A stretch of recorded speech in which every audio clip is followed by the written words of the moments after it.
Have you ever had that moment right before an exam or a big meeting when your hands get sweaty, your heart starts racing and your mind just freezes?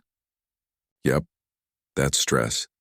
Now, a lot of people think stress is always bad, but psychologists say it can actually be both a friend and an enemy. So today, we're going to break down stress, understand what it really does to your body, and most importantly, learn how to take control of it. So what exactly is stress? Stress is basically your body's natural reaction to situations that feel threatening or challenging. When you're stressed, your brain sends signals that release hormones like adrenaline and cortisol. Your heart starts pounding, your breathing speeds up, and your muscles tense up, getting ready to either fight or run away. Thousands of years ago, this reaction literally saved lives. Imagine one of our ancestors running into a wild animal in the forest. That stress response gave them the speed and focus they needed to survive. But here's the catch. Today, we're not running away from tigers. Instead, our bodies react the same way to things like work emails, school deadlines, or sitting in traffic. The situation isn't life or death, but our body still thinks it is. Now, stress isn't just one thing. It actually comes in three main types. Acute stress, that quick burst of stress you feel when something sudden happens, like almost dropping your phone, hearing bad news, or having an important test. It feels intense, but it usually passes quickly. Episodic stress. This is when those little stressful moments keep happening over and over. Maybe you're constantly late for work, dealing with arguments at home, or juggling too many responsibilities. It's like living in a constant loop of small fires you're always trying to put out. Chronic stress. This is the long-term type, and it's the most dangerous. It comes from ongoing struggles, like financial problems, toxic relationships, or a high-pressure job that never lets up. Now here's something interesting.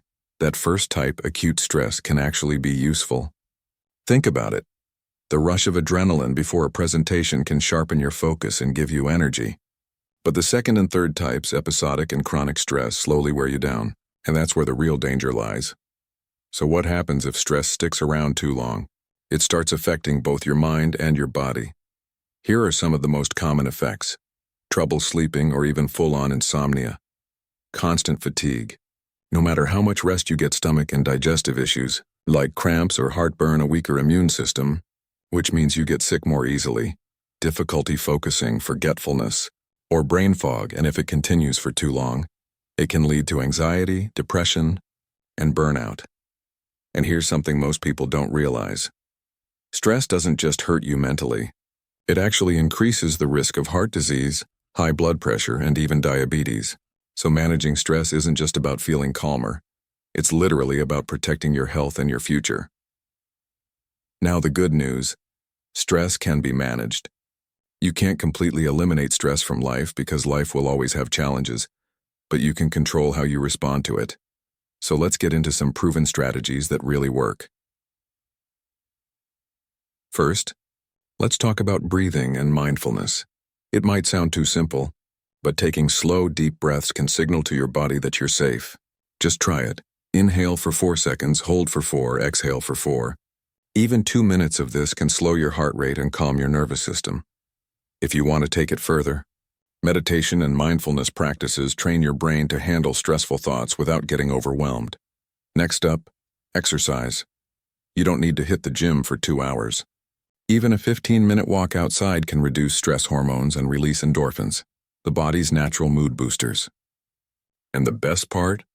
Exercise also improves sleep, focus, and energy. It's like hitting 3 birds with 1 stone. Another big one, time management.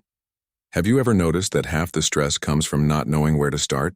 That overwhelming feeling when your to-do list just keeps growing? The trick is to prioritize. Write down your tasks, highlight the top 3 that really matter, and focus on those first. You'll be surprised how much mental pressure disappears when you see a clear plan in front of you. Now let's talk about journaling. When your head feels crowded with a million thoughts, writing them down gives you clarity. It's like transferring all those tabs in your brain onto paper. You can write about what's stressing you, or even keep a gratitude journal to remind yourself of the good things happening in your life. Both approaches have been proven to reduce stress and improve mood.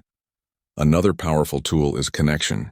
Humans are social beings, and talking it out makes a huge difference. Sometimes just sharing what you're going through with a friend or family member can lighten the load.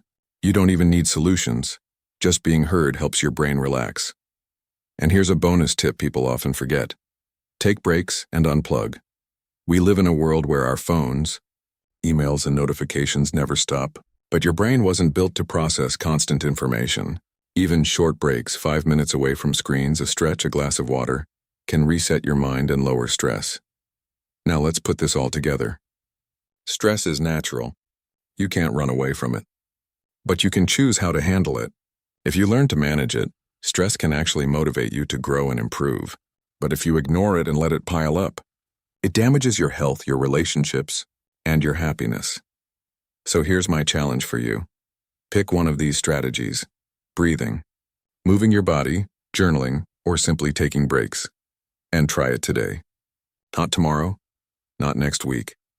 Today. Small habits make the biggest changes over time.